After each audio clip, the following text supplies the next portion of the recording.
Hey, my name is Khadija and I just got accepted into an ABSN program. My program is in San Diego and is 18 months long, starting in August of 2021. I start my nursing course and I'll finish in spring of 2023. So a little bit about myself. I graduated from UC Davis with a degree in human development.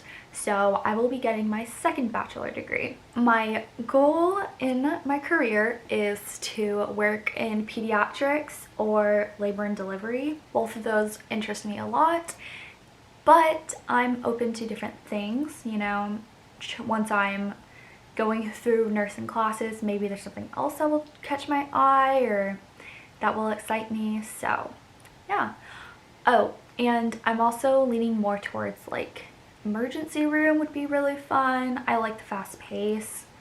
And yeah, I applied to only one nursing program one time and I got in. So I wanted to give you guys some tips and tricks of things that helped me and how I prepared for this. Also, I just want to say, I understand not everyone's situation and circumstances will be the same as mine, and I'm just giving things that worked for me and advice that I would give anyone else wanting to pursue a similar path. So for my school, there were basically 3 things that were important. 1 was grades, science prereqs mostly. 2 was letters of recommendations, and 3 was my personal statement.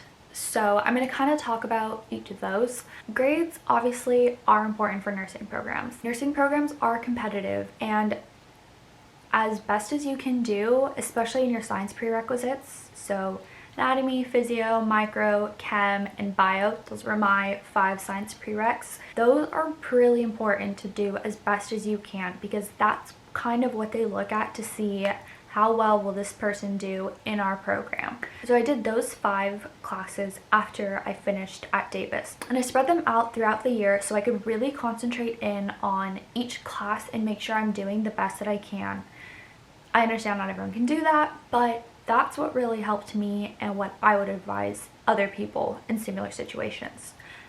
Also, my school did not need the HESI or TEAS, so I didn't have to take those, which is why I applied to this program straight away after finishing my prereqs, and then I got in. Otherwise, I would have been studying for that and then applying to more schools. So don't always recommend putting all your eggs in one basket, but the gamble worked for me. I needed 3 letters of recs. 1 from a volunteer, supervisor, boss kind of figure. Another one from someone who can speak about me academically, and a 3rd from either or anyone. I had my old boss, my micro teacher, and a coworker. It might be self-explanatory, but make sure you pick people who you know will write a good letter for you and about you. A month before all of my letters were due, I emailed everyone.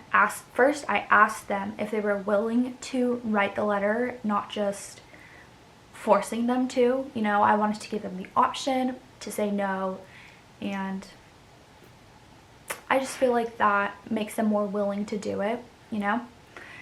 I also sent everyone a copy of my CV and of my personal statement, just so they can get like a sense of what I've told the school, what I've emphasized to the school.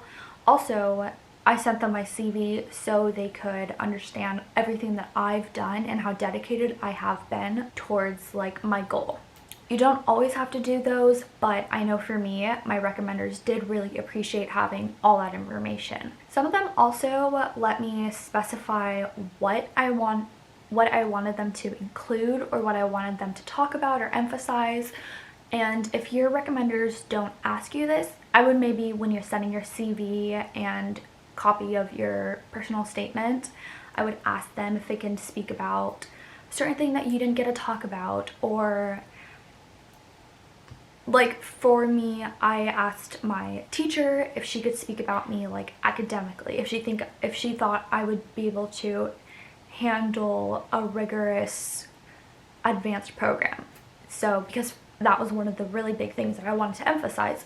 I'm used to a quarter system, which was 10 weeks long, and the program I was applying for, each trimester, I'm not sure what term they use, I think trimester.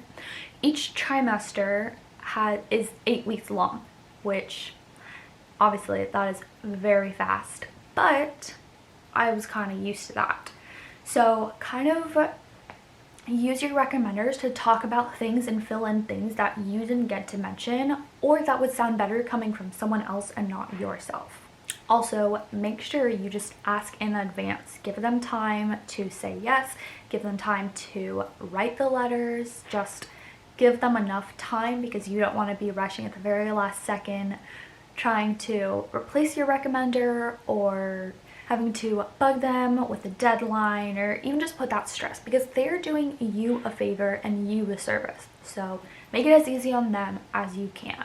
So for my personal statement, I struggled a lot. I only had 500 words to say why I wanted to be a nurse and include my clinical experiences in with that, and also to talk about why I wanted to do an advanced bachelor's program and not just like a regular bachelor's program. And let me tell you, I had such a hard time. 500 words is not a lot to answer so many different things. That alone would be enough just to talk about like my clinical experiences. The way I did it was I kind of just sat down and I brain dumped everything out.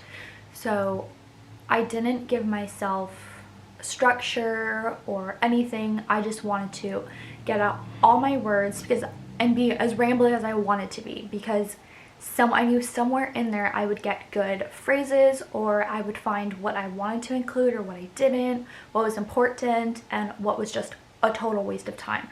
Also, it allowed me just to get out all the details, because I wanted to just write, which I wasn't able to.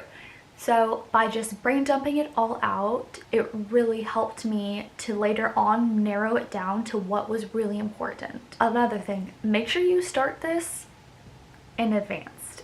Do not procrastinate on this. I'm not a person that normally writes a draft and edits it and then like reworks that. Like, I don't do that. The way I usually write is I kind of just write it out, I look over it, change the last minute things, and then that's it. So I also knew that was going to be another struggle for me, was going back and editing things, and it was just a whole process that I usually don't do, but I knew was very necessary, which it was. Also, work in sittings. Do not attempt to do the whole thing in one sitting. I just did little sessions. I would work on it like 10 minutes one day, and then if I didn't feel like working on it another day, I didn't. Don't force yourself to write it unless you procrastinated and your deadline is nearing. But work on it when you're feeling like working on it, because I feel like that's when you'll do your best work, when you're excited about it. Just keep editing it. By the time what I ended up with was nowhere near what I started with. The amount of times I completely like changed things to the point where it wasn't even the same personal statement anymore.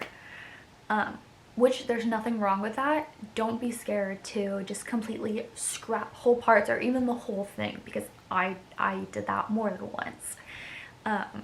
Give yourself time, do it in different settings, and brain dump at the beginning, and then pick out what is important for you to talk about. Going on in the future, I'm going to be vlogging like my orientation, which will be in January, virtual because of COVID. I'll be vlogging that, pretty much vlogging anything related to my nursing program that I can, giving advice, also I'll be doing some apartment shopping, as well as some apartment hunting vlogs and all of that, because I'm going to be moving from NorCal to San Diego. So that's going to be a big transition, but I'm super excited about it. I feel like August just can't come soon enough. I just can't wait to finally do what I've been wanting to do for years now. Thank you so much for watching, and let me know if you have any questions or if there's anything I can help you with. Bye!